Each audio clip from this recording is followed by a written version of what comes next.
It is my privilege to introduce Helen for the discussion on today's topic. It is an honor to introduce our first distinguished panelist, a sitting judge to Punjab and Haryana High Court. His Lordship brings an invaluable perspective from the very core of the judiciary on how encouraging and emerging technologies like social media interface with our legal framework. With the critical challenges of maintaining judicial integrity in the digital age will be foundational to our discussion. We are privileged to have His Lordship share his wisdom on today's topic. I request Mr. Shekhar Verma and Shri JusticeVinodSBhardwaj to present bouquet to sir. Please, sir. Just yeah, right. Yes, sir. Thank you.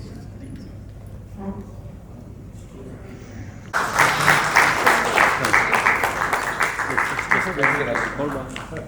Sir, please, sir. Yeah, right.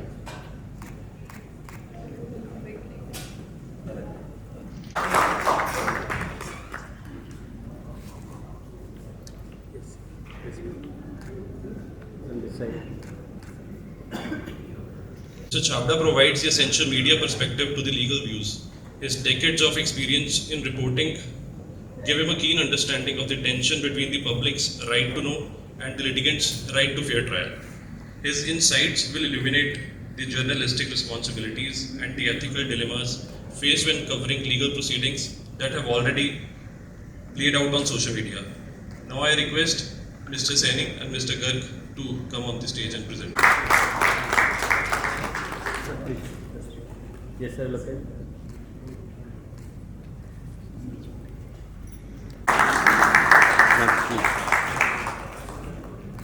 Yes, sir. Okay. Within minutes, and that has created a sort of pressure on the judiciary that ranges from media trials to pronouncement of judgments on social media itself without the courts, cases even reaching the courts. I think today we are going to discuss the challenges, the opportunities and the ethical dilemmas that come in forefront when there's an interaction between judiciary and the social media.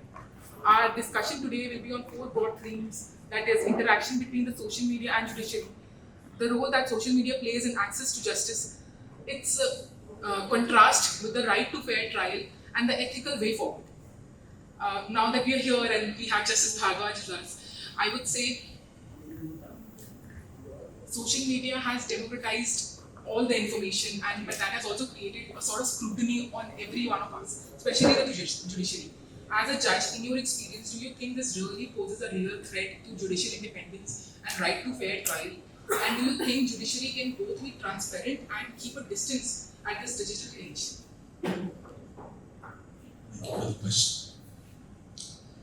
The question as it poses, you can understand the dimensions of this by the very fact that even the Supreme Court is now contemplating a Twitter handle for itself or an Instagram account for itself.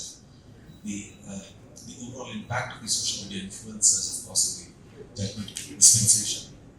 Recent example of the case, I can just see the outrage which brought up at least all over India, about a range of activities, all people from diverse backgrounds coming together in this stray dogmatic case that came up before the Supreme Court. Immediately, there had to be certain modifications that had to be carried out in the judgment itself.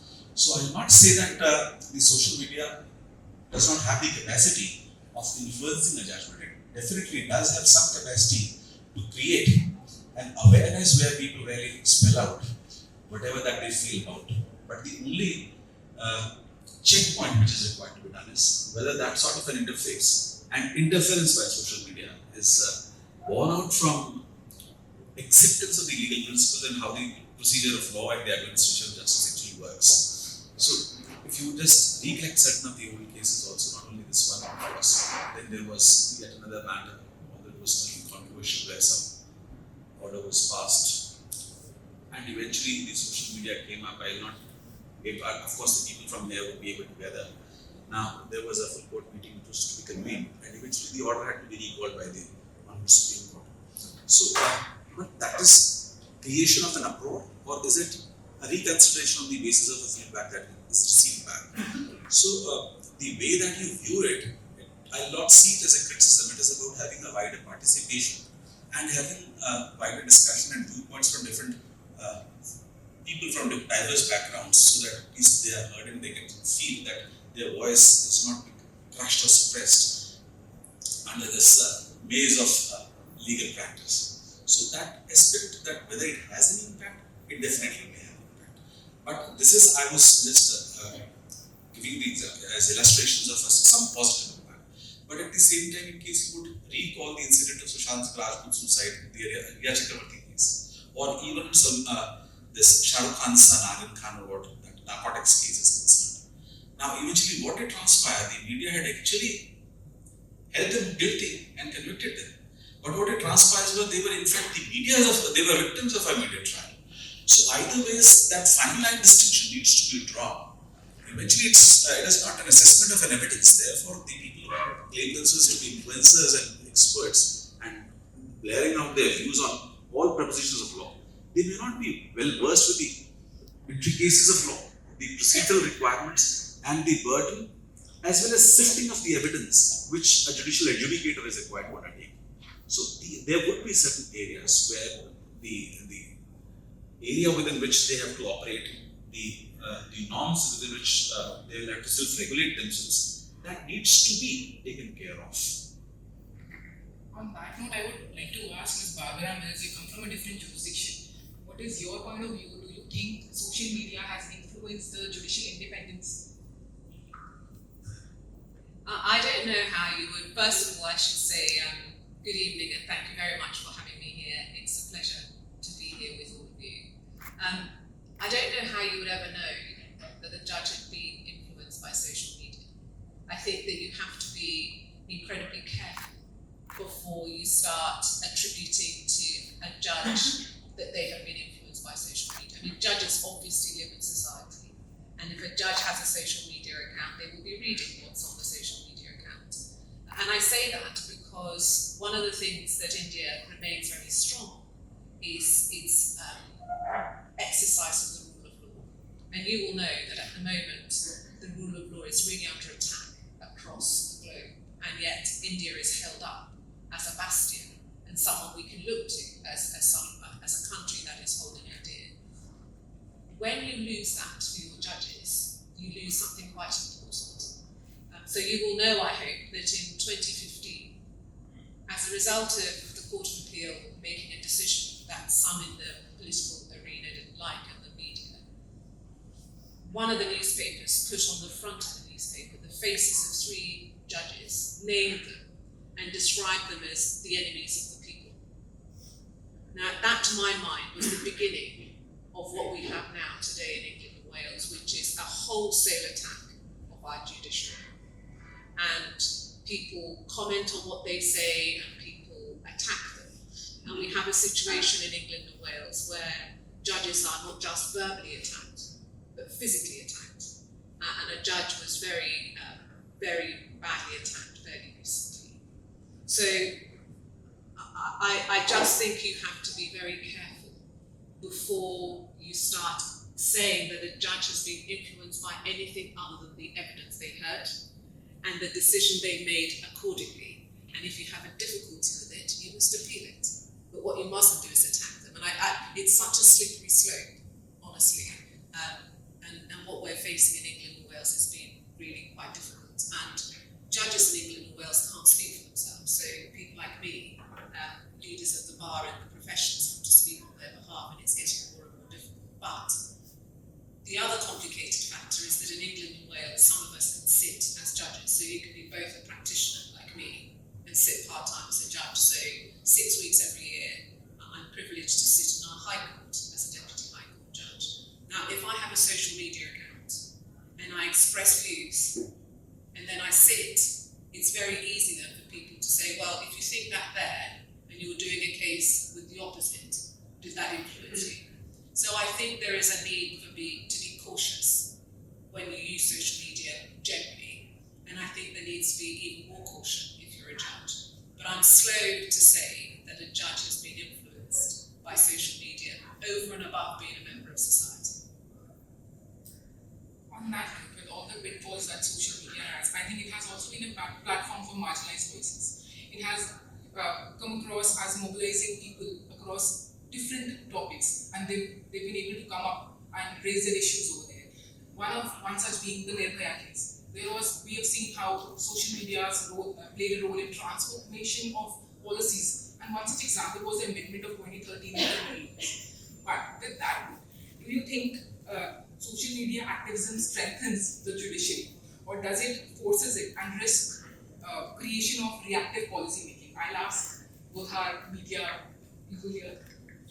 Thank you so much, Sandhya, and thank you everyone for inviting me. Thank you, Subi, for inviting me.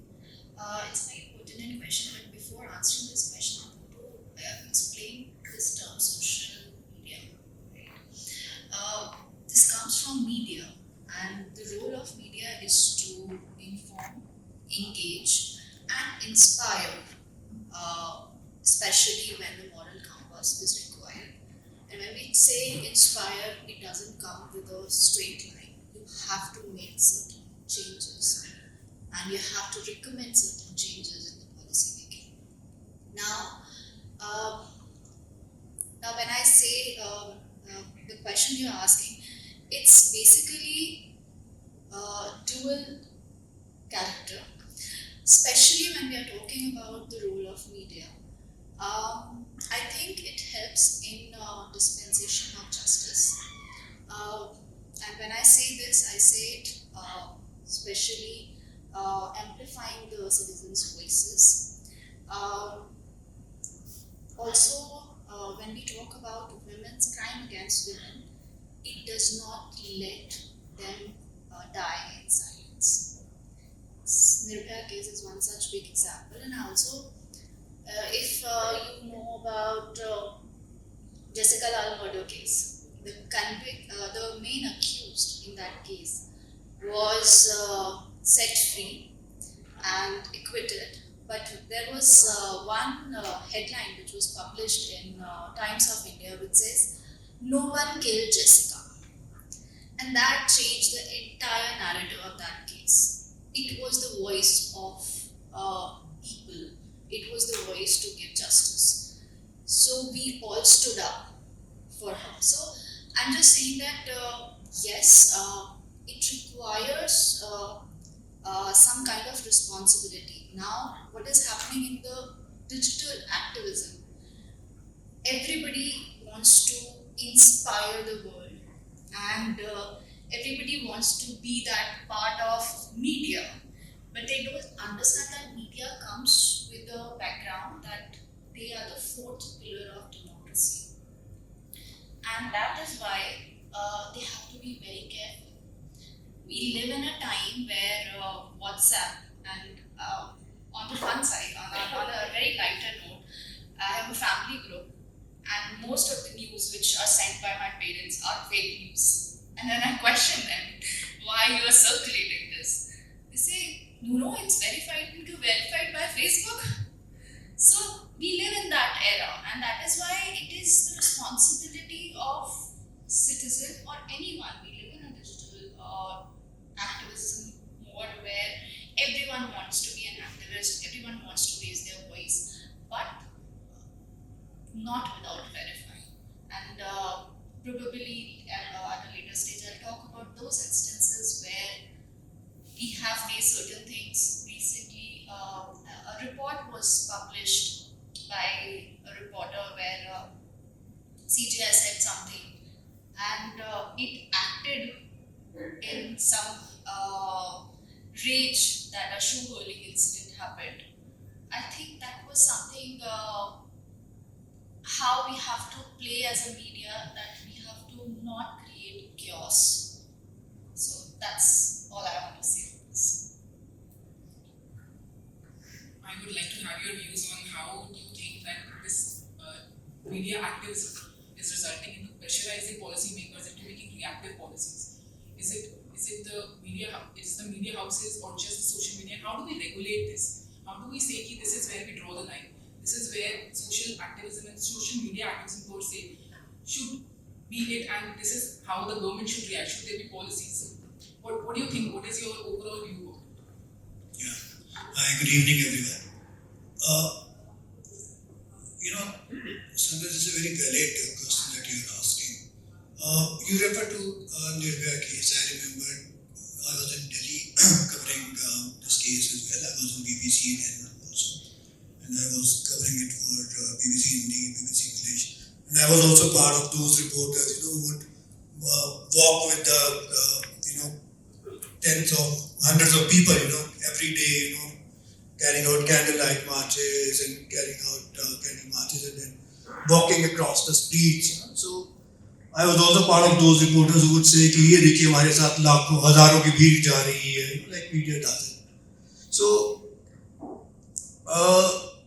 in that particular case, since you refer to it, media, I would say, largely played a positive part in the sense that the law had to be changed. The criminal amendment 2013 that you are referring to, that had to be brought upon the legislator who upon the speedy trial was also ensured. I think media had a role in that.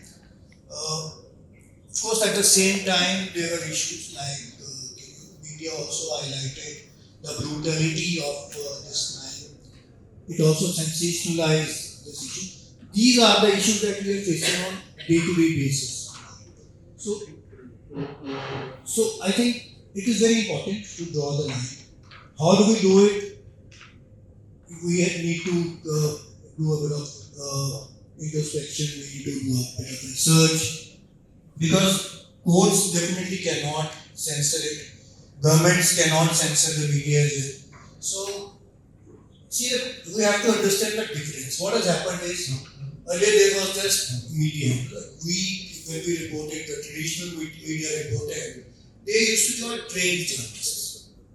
Like Bhavik also referred. Journalists had some training. Now everyone is a journalist. So anyone and everyone can do podcasts, or do YouTube, or do lives, whatever. So now, should there be guidelines? I think there need to be guidelines, but of course, you cannot just censor media. The freedom, the balance between freedom of speech and restraint has to be there. So we have to draw a line there. So media on its own, it will help if they do not cross the line, if they do not get into sensationalism, if they do not get into breach of privacy, and if they do not get into the contempt of court. So media, I think, on its own should also look into itself. But the problem is, because of social media now, that everyone is a journalist, there needs to be some guidance, because no one is checking. Like, if I am working in a newspaper or I am working in some television channel, the story will be edited by some editor on the desk. But now what is happening is it is going uncensored. So that is where it is. So we definitely need guidance, but at the same time, you cannot just, these cannot be punitive measures. This cannot be just a pure censor. So you have to go by case-to-case basis, but definitely there has to be something which needs to be done so that the privacy and the contempt, of courts, that there is no violation of those things. On that, do you think we need a regulation that is state regulation, or is there a voluntary regulation that social media houses or social media platforms can make their own codes and everybody can work on those codes? Do you think something like that is possible and something like that can function in our system? Especially about the ongoing cases, especially about the subject cases. There are several commentaries that are going about cases. There's a point when any case catches the eye of media that is rotating on social media, and they're being sensationalized, and their views, their opinions. How do we stop this? How do we say that this is the sanctity of court? This is something that we have to maintain, and this is open for everybody, for the judiciary also. How are we to manage that case-to-case basis? Because it's very difficult. Every case will not come to court, and we cannot pass a guideline every time.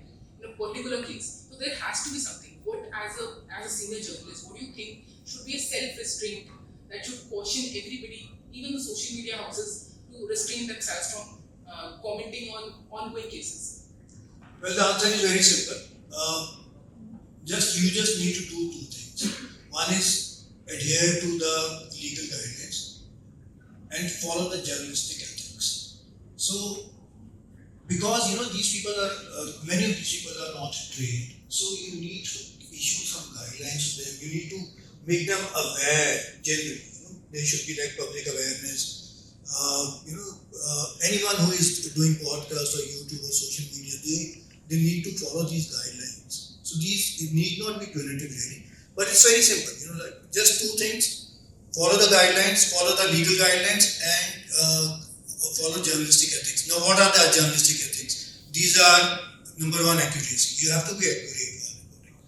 Then you have to ensure that the people, the stakeholders, they have some privacy. So you have to respect the privacy. And at the same time, legal guidelines are there. Sir will perhaps throw more light on this, which is very simple. Again, the privacy laws, the contempt of court, the defamation laws. So just ensure these guidelines which any journalist is taught in his classes or in the trainings. So if they do just these two things, it will ensure that media is perfectly reporting the things in a perfect way.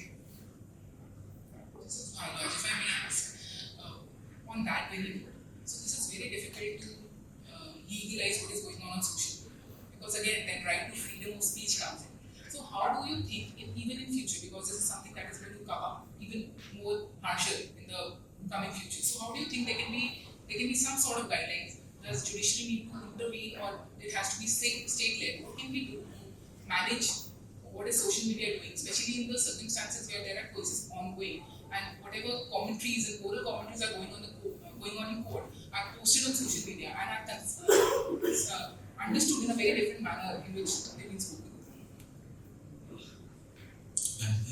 Just to elucidate whatever that you were asking.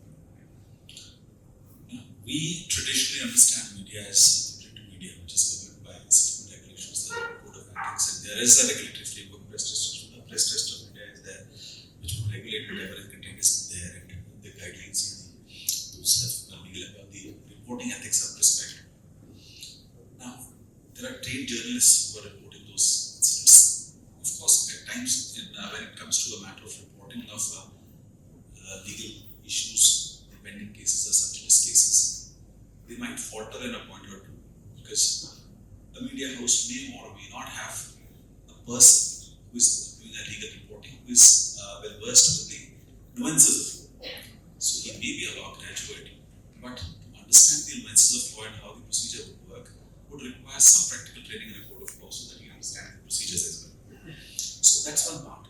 Now comes the second area, which we're talking primarily the issue of social media. Now, social media, there is no training required for a person who is now wanting to influence and make an impact in the society.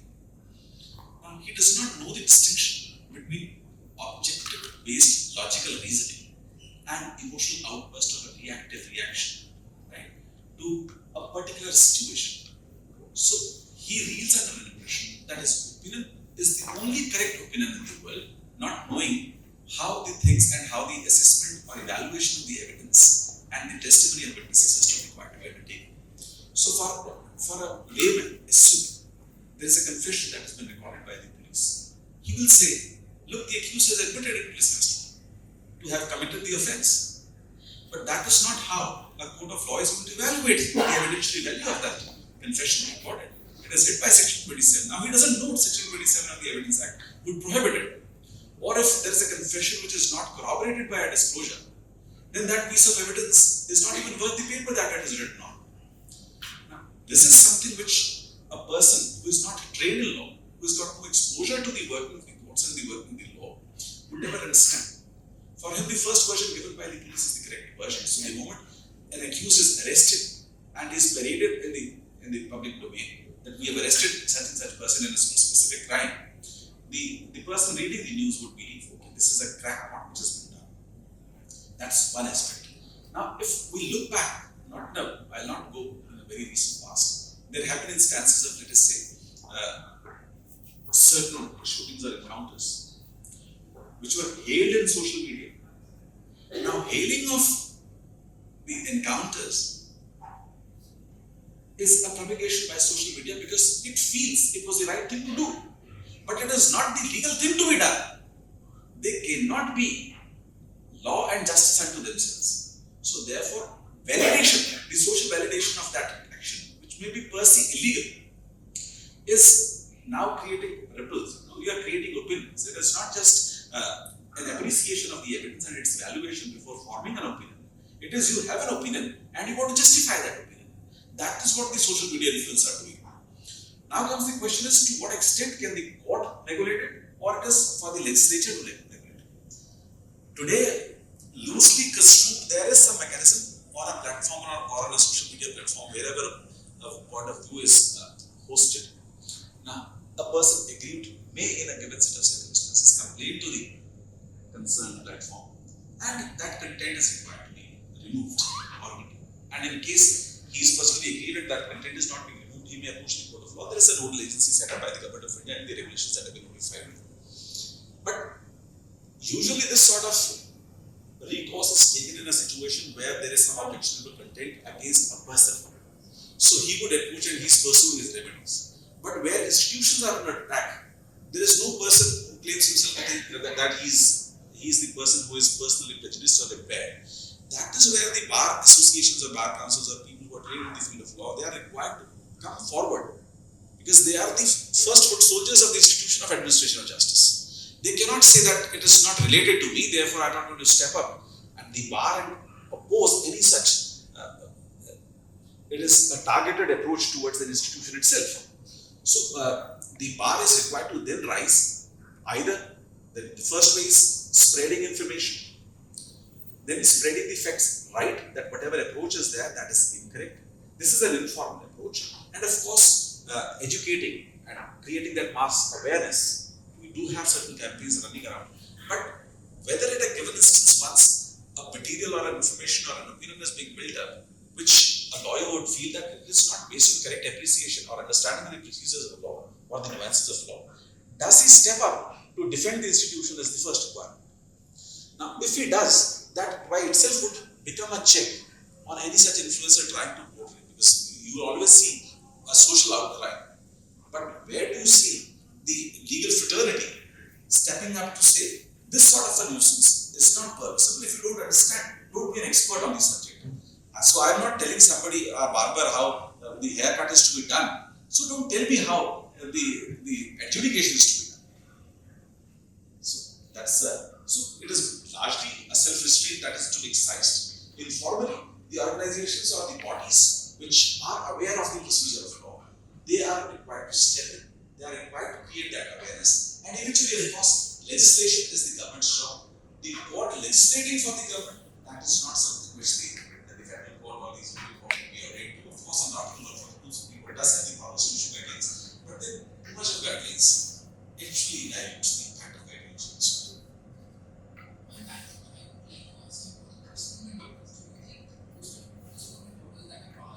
In certain circumstances, where you go to see right after the case has taken place, especially in these days, you see the pattern of what's been spoken in the Supreme Court and other cases is being reported exactly like that. Do you think there is a need for those models or one such guideline? Well, yeah, some sort of license needs to be exercised. I think every judge at times, in order to elicit the truth, are also required to play the devil's advocate.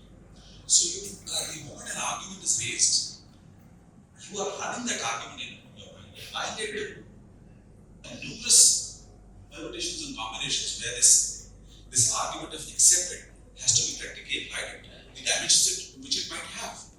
So, if you are playing a devil's advocate as a judge to elicit the best response and to formulate an opinion of your own, that necessarily may not itself crystallize into the final judgment. So, it is a decision-making process, not the decision unto itself. and even the person posing that question is not holding that opinion. So this distinction is actually not known. So they would immediately say, Judge nahi hai sawal pucha, or this is what he has asked, as if it is an opinion of the judge which is finally having to have a reflection on the final judgment, which it may or may not. It is only a process of decision making, not the decision itself. So this reporting of every word spoken definitely needs to be checked. The verification of or whatever is eventually recorded in an order is what is held. So an interim order where you are wanting to grasp what are the diverse situations or different issues, legal issues and the dimensions that may arise in a case, as compared to what may be the core issue on which you are required to hold. They may be at difference, but it is at huge variance. At times you are posing questions on a subject or on an issue which may be wholly irrelevant or which may appear to be wholly irrelevant. But eventually there is always something which is crossing the mind of a judge when he is asking a specific question. And there may be a dimension which never cropped up in a case, but he is anticipating that if I am to rule on a particular subject, it may have its fallout on a different dimension as well. So that is also what transpires and which is always going through the mind of a judge. So yes, some sort of a check on what is being observed. An obiter and a ratio are two different things. So obiters are not reported judgments, and you can't just cite them as judgments and the holdings of court.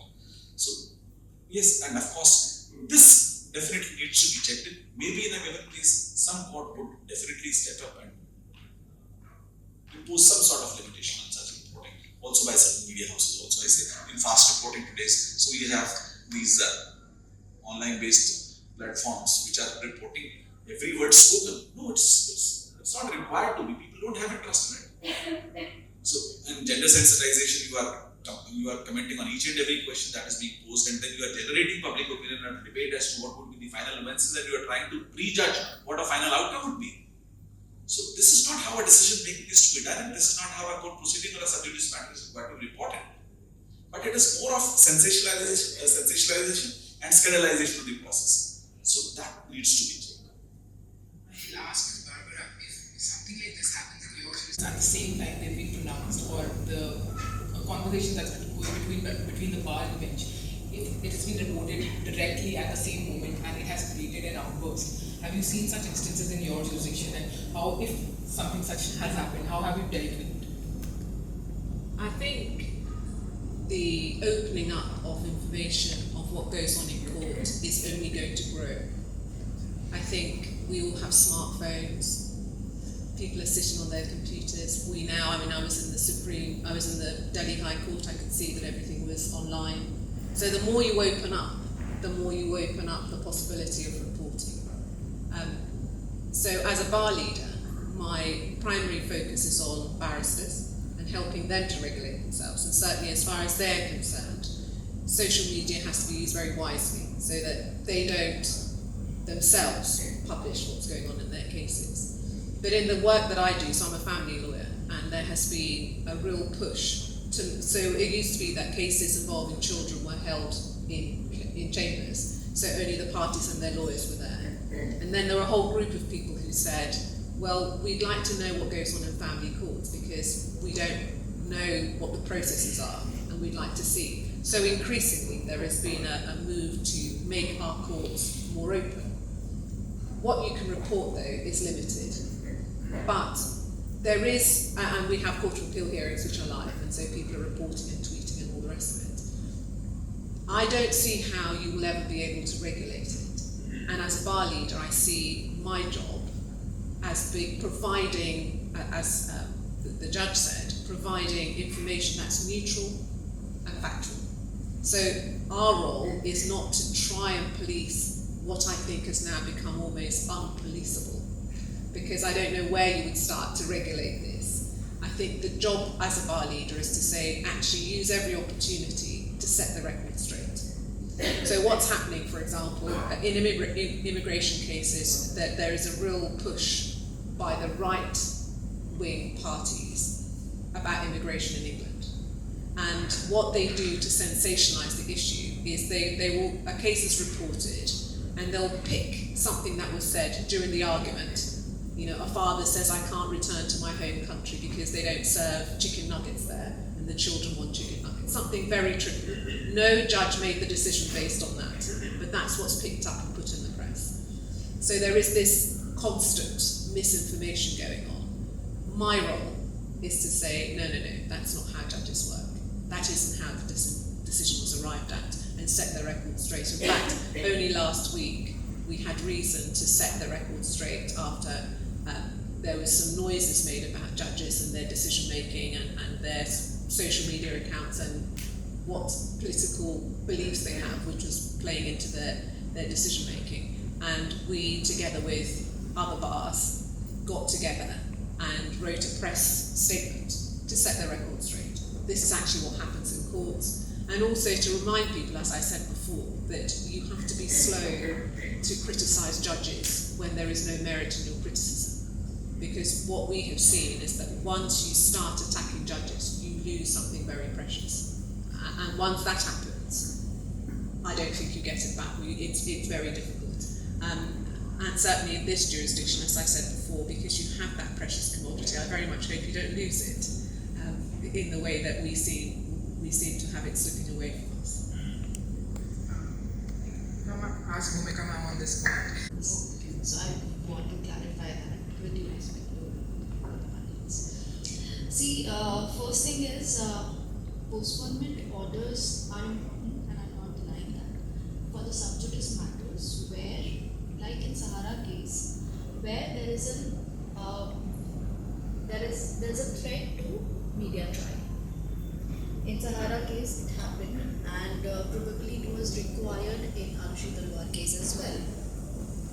However, we are missing the point over here that it should be only in exceptional cases, not in all cases. Recently, there was a man, a husband, who took his life online, and he was live when he took his life, saying that justice was not served, and his wife was harassing him, and justice was not served. I think a check is required, and we shouldn't go away with the fact that at every step check is required, no matter where we are. If there is a threat to media trial, there is also a threat of injustice, which we have seen so far. So that is my only point where I feel that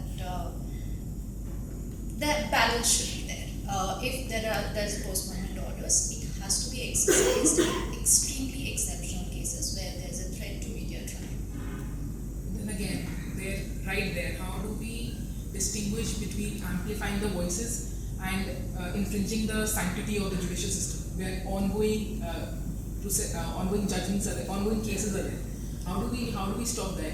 Where do we draw that line? We cannot pass every order every time. Samya, we live in the time of AI, where these days every third actor is coming to court for filing for a personality rights. We live in a time where our Prime Minister Narendra Modi's mother has been, a video has been, I think AI generated video has been posted online. We live in that era where we are always constantly living in a threat that will humans be replaced by AI someday. So to what extent you want to put a check? I don't think. Right now we have to act as a vigilant citizens of this country, that what we are reading, what we are doing, are we exercising our rights, whether we are fair enough in doing what we should do. To what extent you can, so it's not a incident which I should share, but I would like to.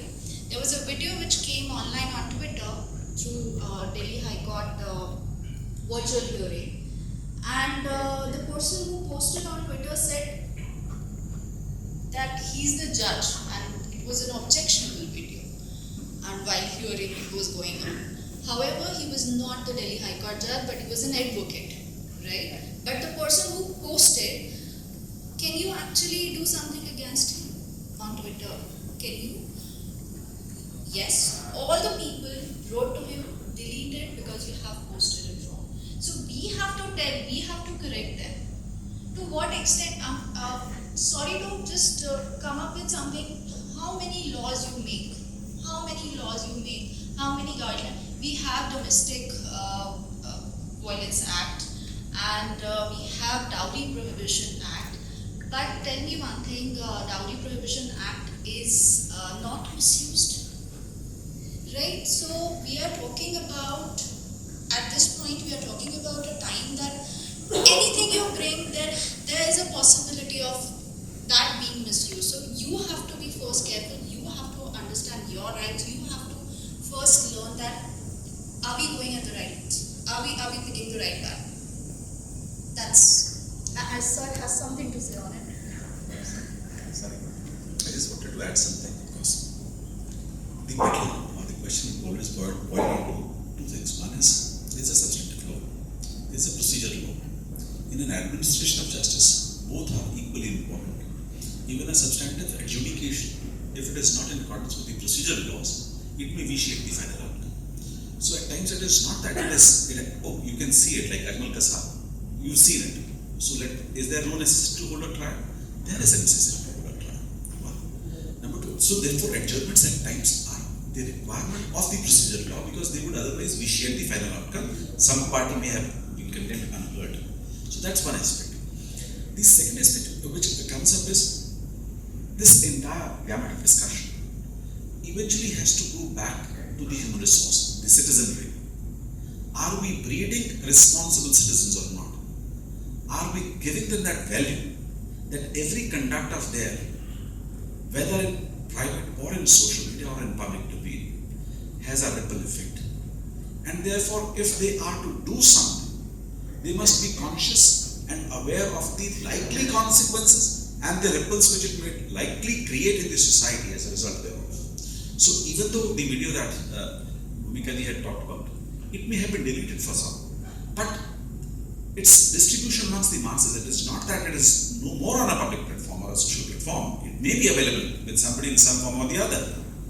Now, notwithstanding that the person believes it as a gospel truth and he says, look, this is what is happening, he will never go into the things that, okay, there's a mirror image which reflects HMJs on the converse and it is all black. But this is not what a person who may be illiterate, because the user is not necessarily a literate person. He may be we have about 50 million social media platform users. So if it goes to even 10 million of them, it cannot be eradicated from public memory. It's a huge number that we are talking. The number game is huge. So therefore, the thrust always would have to be creating that awareness and creation of that generation which feels the responsibility to the nation, to the institutions, that protect their rights as such. So, and it is not that I use social media as a platform for venting out my frustration against certain angles which I hold to myself. If you do not understand the working of the system, of course it is easy to, let us say, I'll not be the spokesperson for the judiciary, but then let us have the facts correct. In case somebody is saying there are delays or a procedural delay in the administration of justice, the 7th Law Commission said there should be 50 judges per million. We have 21,000 odd numbers. We are sitting at 15 judges per million. And all advanced countries, US is at 150, European Union is at 210 per million. And I am giving you the credit that in our country, or whatever the process of investigation is concerned, eventually forensic investigation is being given a go by. Which of course again leads to a fact that when judges in Indian courts are required to decipher the truth, they will have to really go through the maze. You can't just believe anything. That is the system that we have. So our investigation, it is not that the police has conducted an investigation, there is a plea bargaining and there is a scientific forensic investigation and the final outcome is connected. Here the course of investigation by and large is, you give me the accused, I'll solve the case. If you don't nominate the accused, I'm sorry, it's a dead case for me. I have come to a dead end. So you are collecting evidence to nominate an accused and to placate him. It is not vice versa. It is not collection of evidence. More often, even if you cite something to say that, look, this is clinching evidence which shows that I was not participating in the crime, I was not even in town, they would not even take that in their record. So it is that sort of a working scenario where we are coming across, and our system says, forget it. Whatever the police may have collected during the course of investigation, it is inadmissible in evidence. The entire prosecution evidence, other than the 154 statement which is required to be signed, is inadmissible. So our jurisdiction or the jurisprudence which we have evolved actually disbelieves the investigating agency. So in that sort of a scenario, and when we are talking of the people who would start misreporting crime, who do not know the difference between what is crime and they feel that every harassment is a crime, which it may or may not be, then there is multiplicity of crimes and overlapping laws. So all this thing adds to the burden of the court, which has, I can just give one small illustration. Let us say this an entire change of so many laws.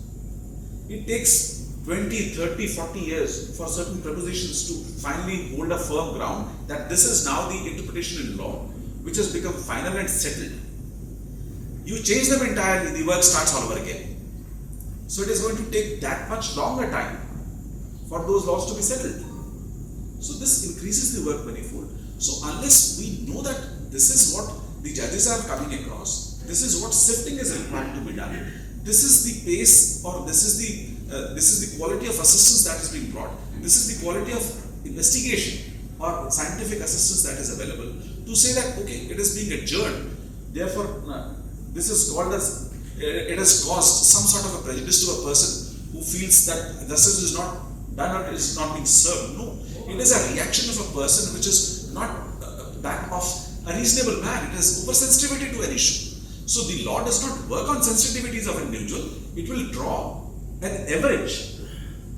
What a reasonable person is supposed to behave. A reasonable person would not be committing suicide. He would be fighting it out. And he would prove himself innocent. That is the expectation of law. So a reaction that I am not satisfied with an outcome or with the procedure which is required to be followed cannot be at least portrayed as deprivation of rights.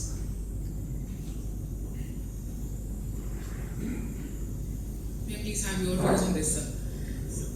So, particularly asking, so in legal system, once an advocate is appointed as a senior advocate, they have certain guidelines that they have to follow. I'm giving examples so that all of us understand. A senior advocate has to do a certain number of pro bono cases because now he is designated and he is at a level where he understands the nuances of law better than a lot of us and has had that experience. So do you think media houses who have had a certain level of experience or have reached a certain level, they should have some sort of responsibility towards the society in spreading awareness, especially legal awareness when it comes to ongoing processes? Let's say there's a media house, not even a media house, let's say there's a social media account which keeps posting videos out and is interpreting judgments, maybe sometimes not in a way in which they've been delivered. So do you think this should become a responsibility of traditional media houses to come up and say, no, this is not it. This is where we draw a line. This is how it has to be interpreted. Do you think this is necessary and this has to be done?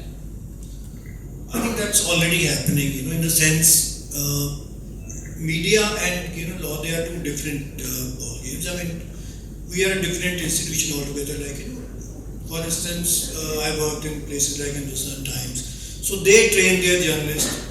I worked in BBC, they train their journalists.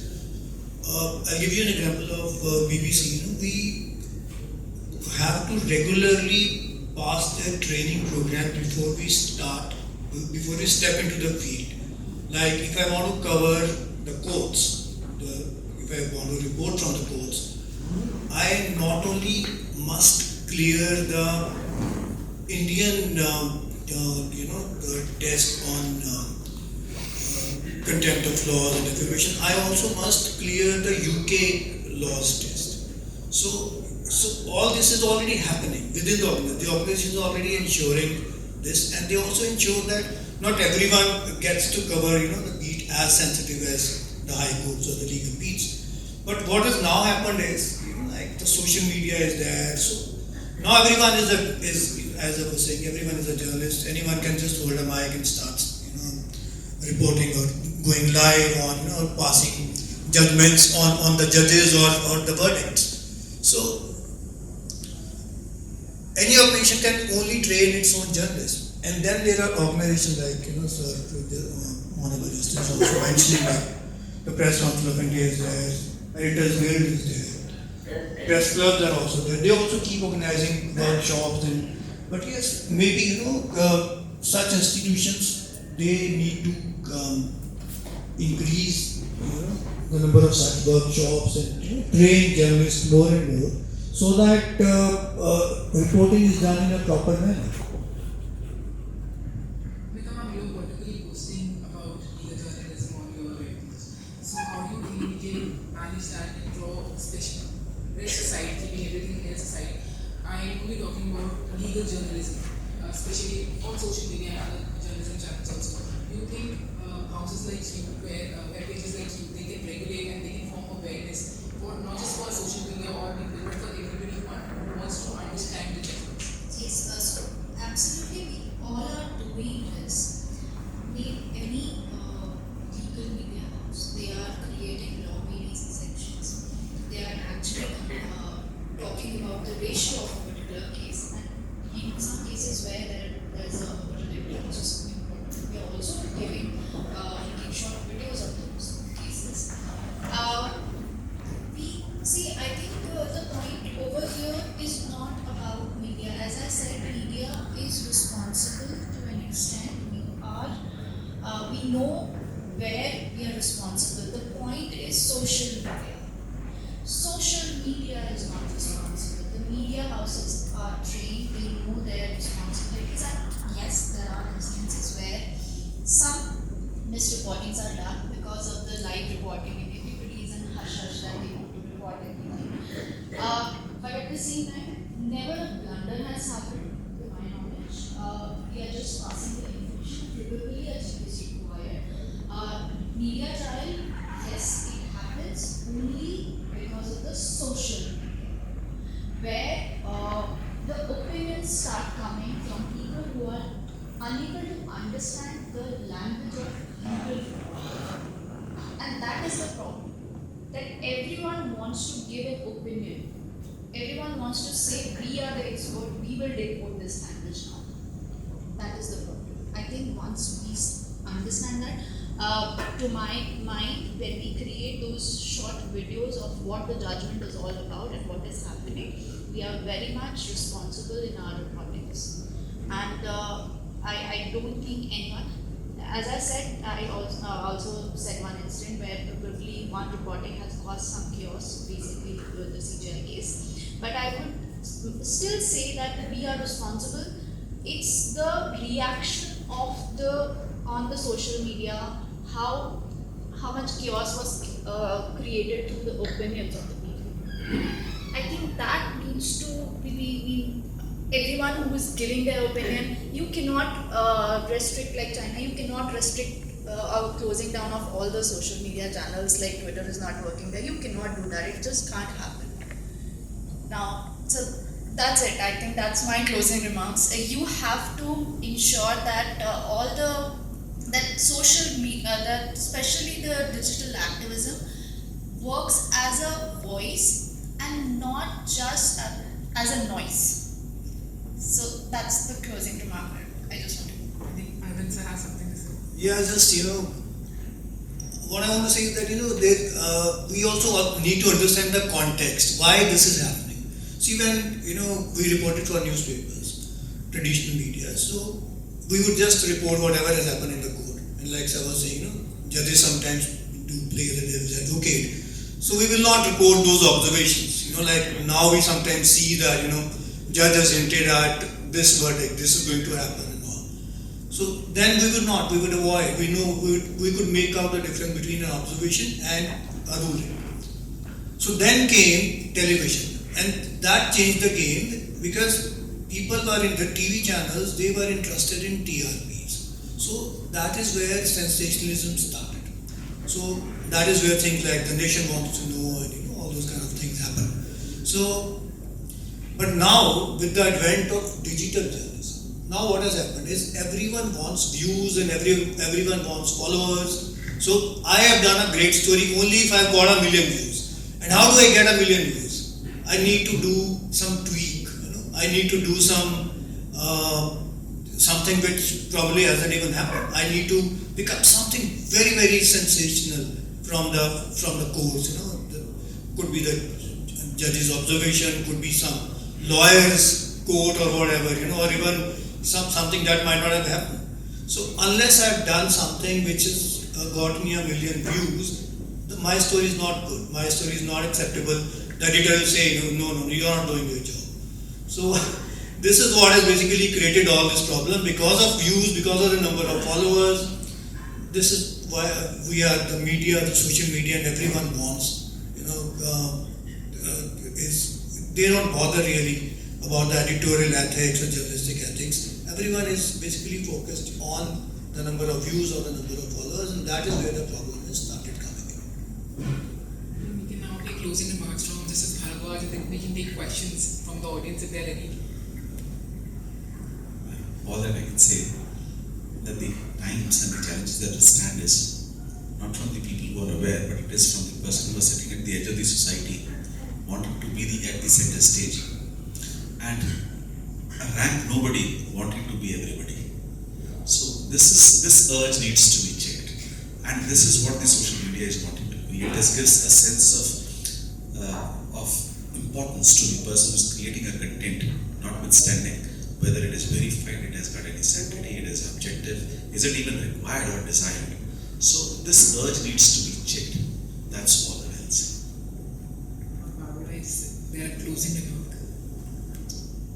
I think what I would say, especially in response to what the journalists say, is that say what you want to say, but I think we can't forget that language matters. And I find that actually the world has become very toxic because people just say things as though what they say doesn't have consequences, and they do. And I think we all have to be really mindful of it. And I also think that if the vacuum, if information isn't put out there, the vacuum will be filled by negativity. So those of us who have the more positive story to tell also need to be a part of the debate. But I really worry because in our jurisdiction, the language that is used in relation to lawyers and judges and cases and the justice system generally is deteriorating, and it's doing so at a real cost, and people forget that language matters and language is very important. So that's what I'd say, that whatever you're doing and wherever you're doing it, I don't think we can stop you now. We have to be mindful about what we say and how we say it. We'll take questions if there are any from the audience. JusticeVinodSBhardwaj, Ms. Barbara Mills, King's Counsel, Ms. Bhumika Indulika, Mr. Arvind Chabra, distinguished guests, and esteemed members of the bar. Good evening to all. It's truly an honor to stand before such an illustrious gathering this evening as we conclude what has been an engaging and deeply thought-provoking discussion on the impact of social media on dispensation of justice. At the outset, I extend my heartfelt gratitude to our panelists for their invaluable insights. The discourse today has reaffirmed how the judicial system, while rooted in legal and constitutional values, continues to adapt with remarkable wisdom to the evolving dynamics of public discourse in digital era. A very special note of thanks to Honorable Mr. Justice VinodSBhardwaj, whose presence has elevated this evening. Sir, it is a privilege to hear from one of the most brilliant judicial minds I have ever had the honor to interact with. Your clarity of thought, deep sense of balance, and intellectual humility continue to inspire not just members of the bar, but all who believe in strength of justice guided by integrity. I would also like to extend my warm and sincere appreciation to Ms. Barbara Mills, King Counsel. Ma'am, it's an honor to have you with us today. You are not only a distinguished barrister at 4PB and a leading international family law specialist, but also a historic figure now, the first black woman to be elected chair of the Bar Council of England and Wales in its 131-year history, and the first family law specialist to hold that post in over 3 decades.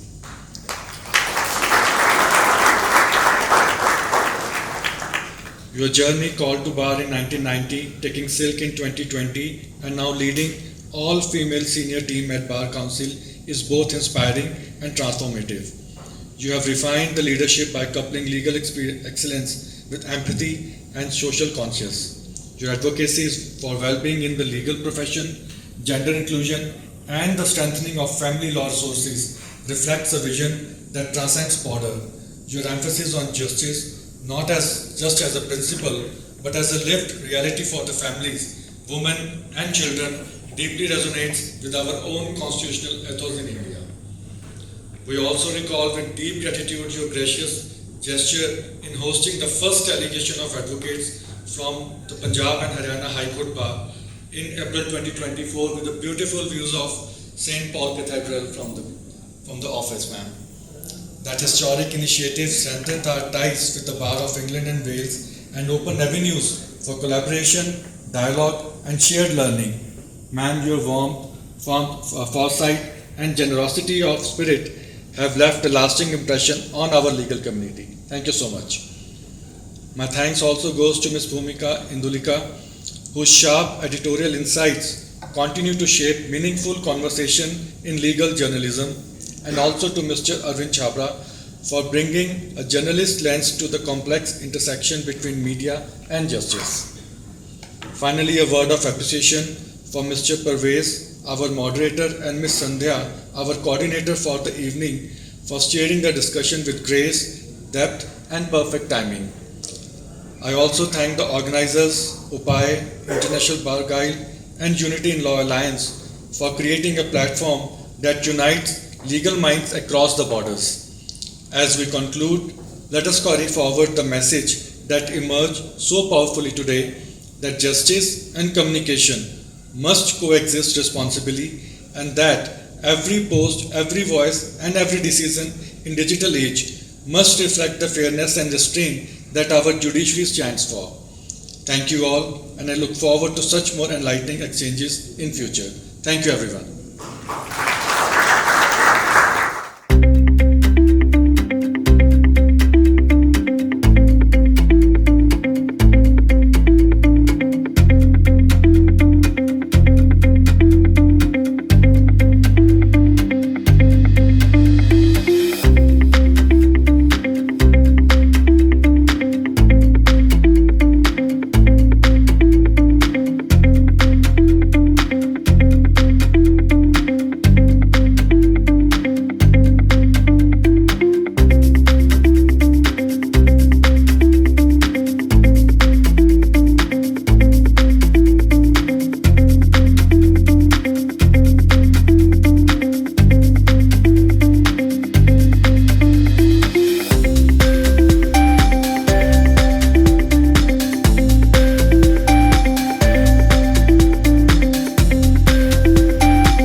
Ultra beats on the track.